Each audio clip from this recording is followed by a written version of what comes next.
I am Shay, a 39-year-old housewife. After graduating from college, I worked hard leveraging my qualifications, but in my late 20s, I was hospitalized with a serious illness and unfortunately had to quit my job. However, after being discharged, I met my current husband through a friend and got married. I've been supporting my busy husband as a housewife. When we got married, both my husband and I were 30 years old, so we immediately started trying for a child. We struggled to conceive, but in our second year of marriage, I finally got pregnant. To our surprise, it was twins. My husband was overjoyed to have 2 children at once. During my pregnancy, we spent a busy but happy time preparing baby supplies for 2 and moving to a bigger house. We discussed names every day, but our happy days didn't last long. The husband I trusted so much betrayed me in an unimaginable way. My pregnancy was progressing smoothly, but at 7 months, I was diagnosed with threatened preterm labor and hospitalized again. I was on a 24-hour drip, praying every day that both babies would be born healthy. My husband, always busy with work, rarely visited me. Despite my anxiety, I managed to hold on until the due date and gave birth successfully. Childcare was far more challenging than I expected. Not only was I inexperienced, but I also had 2 babies to take care of, and my biggest problem was that my husband was hardly ever home. Since the children were born, my husband's work had become even busier. He worked overtime almost every day and often went on business trips even on weekends. I wanted to ask my parents for help, but they lived far away, so I had to rely on my in-laws. However, they were still working and could only help occasionally. My husband, saying he was working, left most of the housework and childcare to me. I was exhausted from a lack of sleep every day. My husband was so happy when I got pregnant. Had his feelings changed after the birth? Even though he was busy with work, he had no sense of fatherhood and treated childcare as someone else's problem. I was alone day and night, dealing with 2 crying babies, and often found myself in tears. One day, my frustration exploded. That day, one of the twins had a fever, and I was busy nursing him. The other one was fine, so taking them to the hospital was tough. In such a situation, my husband casually said, "I'm going to be home late today because of a party." "Can you really go drinking at such a difficult time?" I glared at him. Moreover, it wasn't a business-related gathering but a private drinking party with a college friend. My husband didn't understand why I was angry and said, "I don't need dinner tonight, thanks." He was about to leave. I grabbed his arm and stopped him. When he looked puzzled, I pleaded, "Please come home early today." "Why?" He looked genuinely confused, which irritated me even more. "For the children's sake, please cancel the party." He pouted and said, "Why do I have to be so restricted? Then he said, I have my men's gatherings. You're a housewife, so you should handle the kids. Stop relying on me." No matter how much I begged, I couldn't change his mind. Left alone at home, I wondered what marriage really meant as I took care of the twins by myself. Since that day, my husband's attitude towards me grew colder. My husband worked more overtime and spent less time at home. Even when he was home, we barely spoke. When I talked to him, he only gave curt replies, playing with his phone during meals.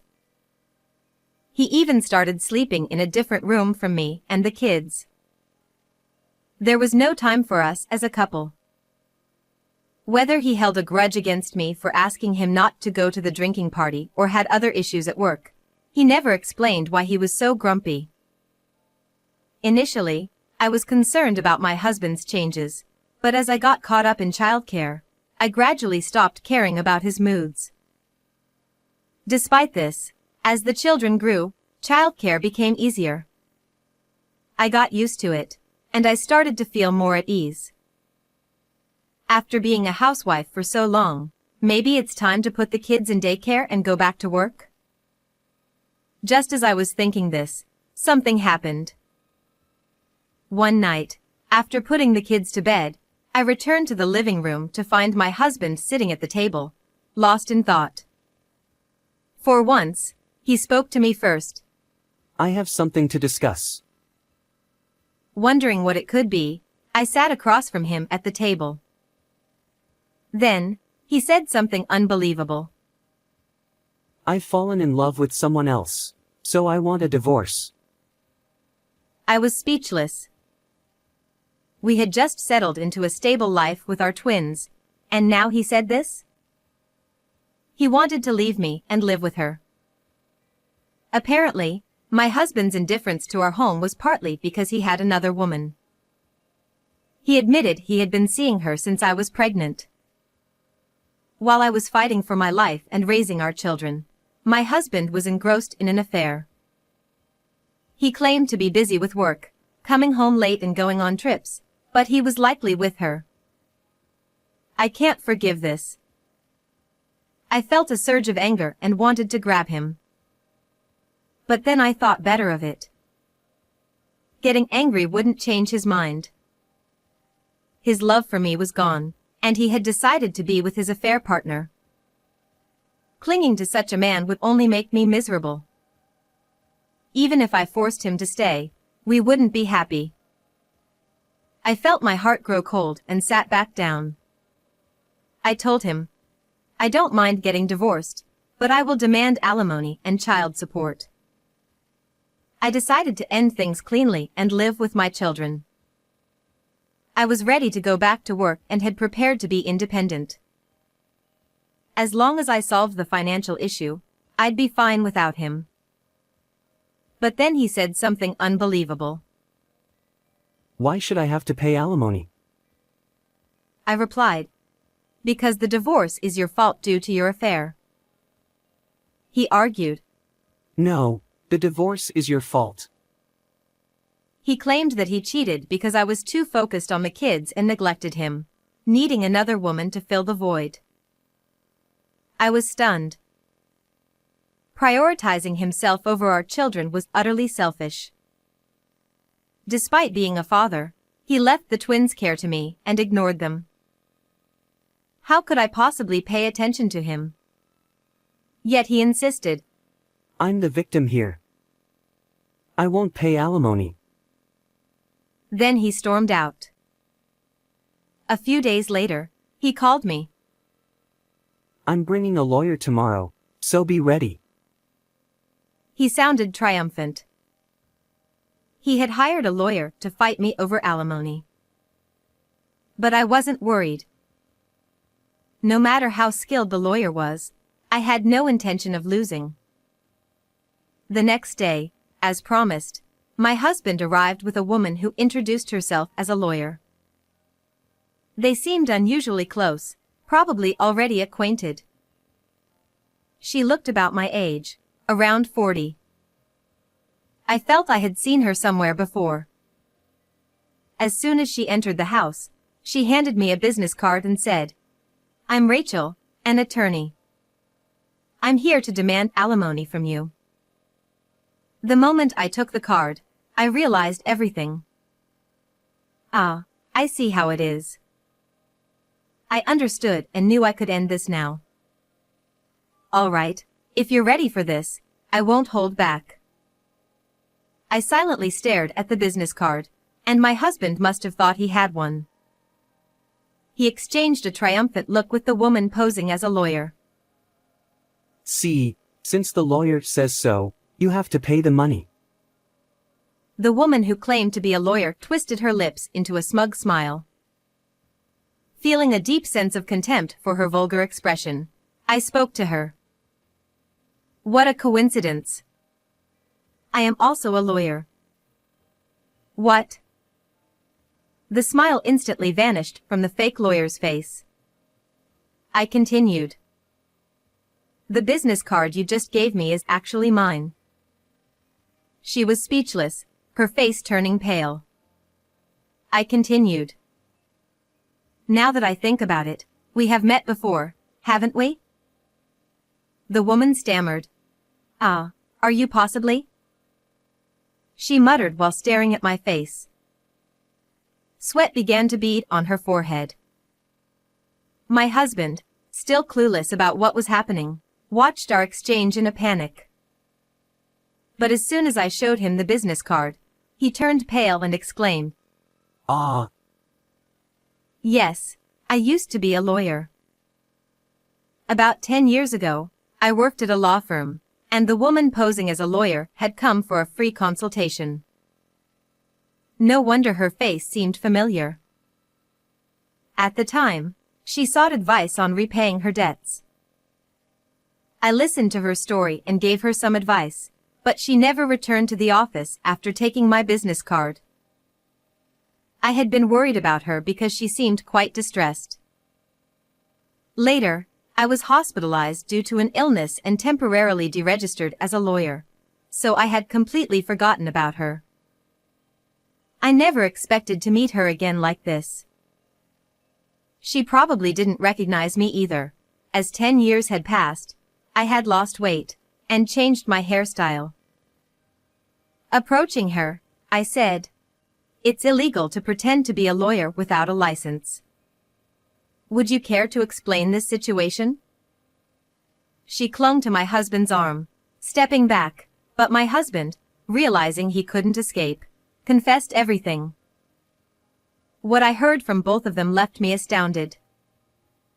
The fake lawyer was actually my husband's mistress. She had kept the business card I gave her during the free consultation, thinking it might come in handy someday. Since it had my maiden name, she hadn't realized it was from the wife of her affair partner. When my husband told her he was worried about paying me compensation, she said, Leave it to me, and pretended to be a lawyer using my old business card. My husband, hearing she had a lawyer's business card, hadn't even bothered to check the name, feeling reassured. In reality, my husband didn't know I used to be a lawyer. Although I had told him when we first met, he thought I was joking and didn't take it seriously. Since I wasn't working at the time, I didn't bother to correct him. He had believed that bringing a lawyer would scare me into paying compensation. Not knowing I was an actual lawyer, he and his mistress staged this ridiculous charade. I could only give a wry smile at their childish scheme. Looking at the two of them standing there exposed, I said, You will be paying both the compensation and the child support. My husband knelt on the spot. Shay, please forgive me. Let's not get divorced. He pleaded with me, hands clasped together. I was shocked. Even with his mistress standing right there, he suddenly switched sides. I glanced at the woman, who glared at him with a demonic expression. I understood her feelings well. She had gone to the trouble of pretending to be a lawyer for him, only to be cast aside when the plan failed.